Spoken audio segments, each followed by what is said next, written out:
I'm Wally Myers from the Veterans for Peace, and I'm here to make sure that we don't go into Iran any further, and to have us stop the covert war that's already going on in Iran. Iran has stopped making nuclear bombs in 2003.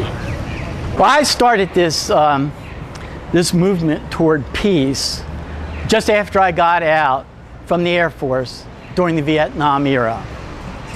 And I've been working for peace ever since. And I don't believe in war. I think it's outdated.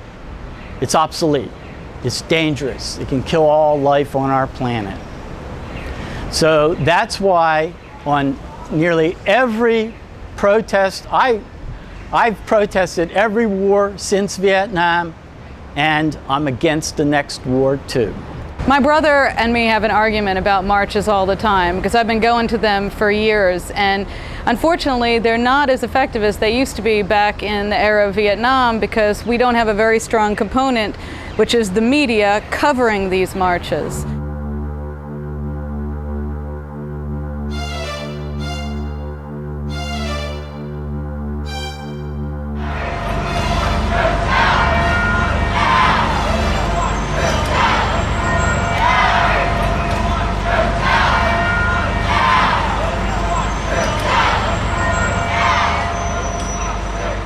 The strongest tool that the Congress has to stop this administration from further wrongdoing is impeachment.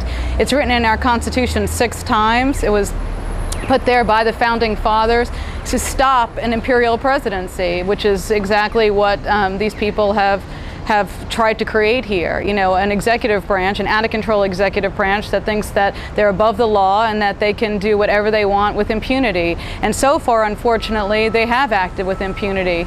There's really been no accountability of any major administration official to date. The United States was founded on a fundamental mistrust of government and a trust in the judgment of the people. The judgment of the people is embodied by the Constitution. You look at the first 10 amendments to the Constitution, they don't say, and here's a bunch of stuff government should do. Most of them say, here's stuff government cannot do. They're all restrictions on things that government can impose on the people. So in that way, the Constitution reduces the scope of government. And then in Articles 1, 2, and 3, the U.S. Constitution established 3 different magistracies or branches of government. That was to make sure that we were not ruled as a democracy. We're ruled as a republic.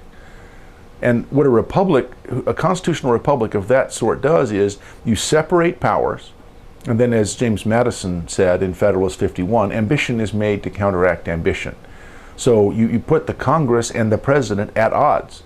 If the Congress begins to get too powerful, the President says, we need to counteract that. We need to remove these attempts to infringe on my prerogatives, not because necessarily the President loves the people, he may, but because he loves himself. He says, these are my powers, I'm not going to allow them to be taken away. Out of that conflict emerges good government. So the scariest thing I can imagine is a Congress and President working together to infringe the freedoms that are guaranteed by the Constitution. Something has happened now that has not happened in the past, and that's the politicization of the Justice Department to a degree that's sort of unprecedented. So basically, Congress had entered into an agreement with the Justice Department that if there was a crime or a possible crime, that they can turn it over to the Justice Department. The Justice Department would allow these things to be heard by a grand jury. Alberto Gonzales before, but Mukasey now, Attorney General Mukasey, has refused to do that. He's refused to turn over, these sorts of things, like, for example, Harriet Miers and Josh Bolten not showing up to testify in front of the House Judiciary, despite the fact that they were subpoenaed. Subpoenas are legal documents. If I'm subpoenaed and don't show up, I face jail time for that. Why should it be different for people in the executive branch?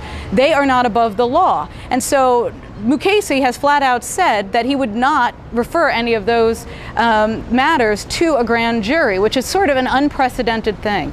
So these traditional ways of getting at and limiting executive power and for Congress to do oversight are broken right now. And so impeachment, you cannot hide behind executive privilege for impeachment hearings. The other thing is, I believe impeachment hearings are warranted. We had impeachment hearings over sexual stuff that happened with President Clinton.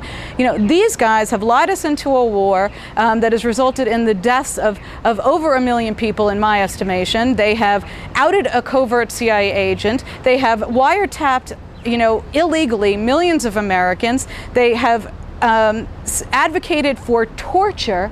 I mean, America has torture as a policy. A policy. I don't want to live in America where people can be tortured because they are, quote, Islamo-fascists or whatever made-up term they're going to come up with. The thing that's supposed to separate America is that even in the face of horrible things, we're still a country that believes in the rule of law.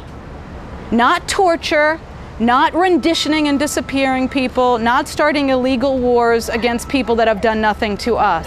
So that's why I support impeachment, because I believe it is absolutely warranted. And sadly, they have backed us into a corner where nothing else is really going to work at this point.